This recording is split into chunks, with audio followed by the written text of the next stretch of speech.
February 25th, 2022, a team of 5 underwater welders in Trinidad and Tobago were sent out on a job to carry out routine maintenance on an oil pipe partially submerged in the ocean. Gearing up in scuba gear wasn't anything new for this group, as they had used this equipment many times before on welding dives such as this one. The divers worked for a servicing company named LMCS, which had been contracted by Paria Fuel Trading Company for this specific job. The pipe the men were sent to was owned and operated by Paria and is part of the island's largest oil refinery. Located at Pointe-à-Pierre, a town in the west of Trinidad on the Gulf of Paria, the 5 LMCS contracted divers, Christopher Boudram, Faisal Kurban, Rishi Nagasar, Kazim Ali, and Yusuf Henry set out to work on the pipeline at 3 p.m. On that fateful Friday, the men entered the waters from a barge that carried them out, and according to reports, Boudram recalled entering the hyperbaric chamber, which would be their home base for the habitat for this dive. Sitting just under the water, this chamber allowed the divers to work with ample space and without time restraints, as there was a hose that supplemented them with oxygen directly from the barge above. The chamber was attached to the pipeline, allowing them to do their job without having to be in the water. That morning, the repair job entailed installing a new riser into the safety valve that connected into the pipe. Simply put, they had to take off a blank metal plate, remove 2 plugs inside the pipeline, and then join a new piece of riser onto the old riser. Bolt it down, and then everything would be put back together. Boudram said, after removing the 2 plugs, Kazim Ali was instantly sucked into the pipe, and the room began to fill with water, and in an instant, as he tried to jump out, he was sucked in. Boudram said, I just got beat up. Being flushed down inside the pipe, it felt like I was moving 100 miles per hour. I just remember feeling like I was in a tornado as I tried to stop myself inside the pipe. I told myself in my mind, this is the end. Mom, I'm coming. Father, open the gates. Let me see what's on the other side. My chest started tightening. My throat was making a noise. My heart was racing and slowing down all at the same time. I thought this was it. He said he would eventually come to a stop, and he was stuck up to his stomach in oil and sludge. Hearing the other men below him, he knew they were trapped. Being bruised, confused, and covered in oil, Boudram would call for help with the cell phone in his pocket.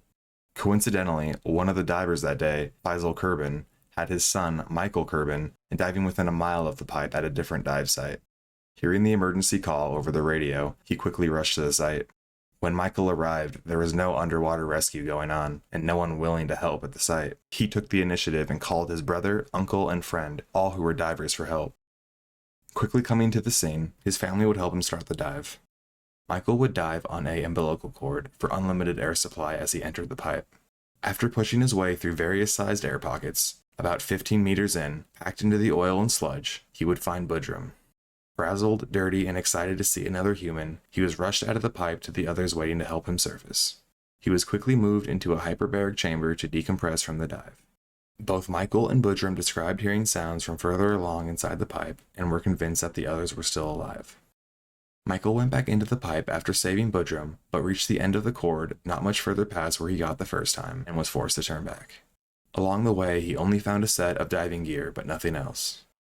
He and his team intended to continue the search, but they were not allowed to do so due to the breach of health and safety protocols according to the authorities on the scene.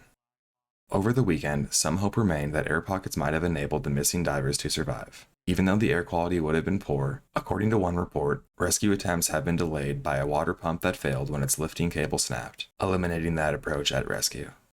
While other attempts were made to save the men, nothing worked, and the rescue quickly turned into a recovery mission.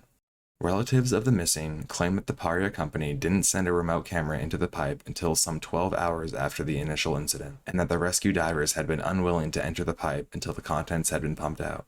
They had also told the press that Paria and the authorities failed to keep them informed of developments during the crucial hours during the emergency, leading them to believe that they didn't do much during that time to help their loved ones. After a week of no results, Paria's chairman, Newman George, stated that further actions would now constitute a recovery operation of the bodies. Using water displacement to move the divers' bodies along the pipe and out the other end, all 4 bodies were recovered and turned over to the families for burial. Almost 6 months later, there has been no concrete explanation as to why this happened. There has been a denial by the Paria company that the pipeline was active, therefore making it impossible for a switch to be flipped, or a valve to be turned, or a pump to be energized to create this deadly vacuum.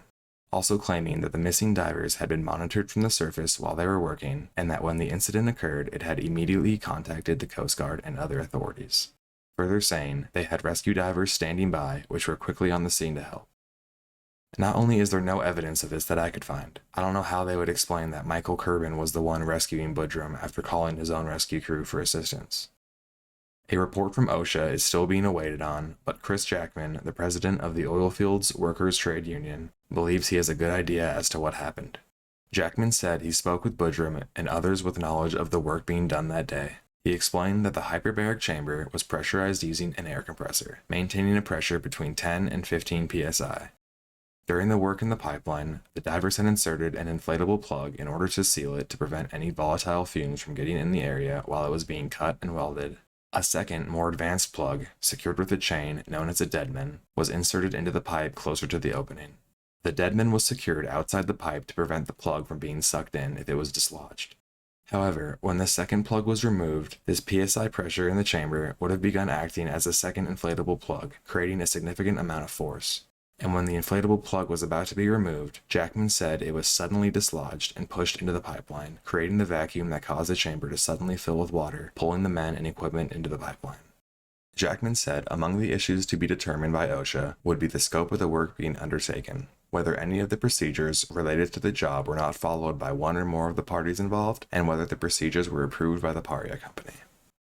Attorneys from Freedom Law Chambers are representing the survivor, Budrum, and Vanessa Kusi, the wife of Rishi Nagasar, and both have asked for compensation and financial assistance from the Paria Company, who has denied any liability.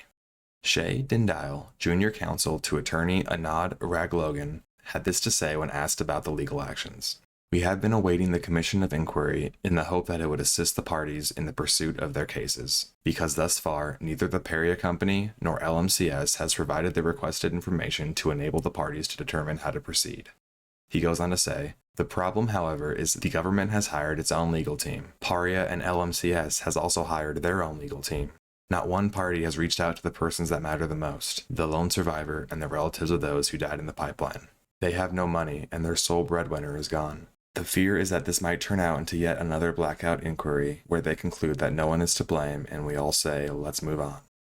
The attorneys working pro bono for the families are accusing Paria Trading Company and the LMCS both of failing to ensure the safety and well-being of the men during the work they were sent out to complete. Vanessa Kusi, the wife of Rishi Nagasar, one of the 4 missing divers, tried to talk through tears when saying, "Right now I feel numb. All I can think about is our 2-year-old son. My husband has worked as an underwater diver for 20 years. I can't believe this happened." While this is an absolute tragedy, it is hard to determine if this was a mistake on the diver's part or the oil company's part. If one thing is for sure, it is that the rescue that took place for the still alive, trapped divers was unplanned and amateur in nature. Much more could and should have been done to save the lives of these blue-collar workers. Rest in peace to Faisal Kerbin, Rishi Nagasar, Kazim Ali, and Yusuf Henry. While they died working to make a living for their families, according to local officials, changes are being made in the Trinidad area for future diving emergencies that may happen, to ensure that this does not happen again.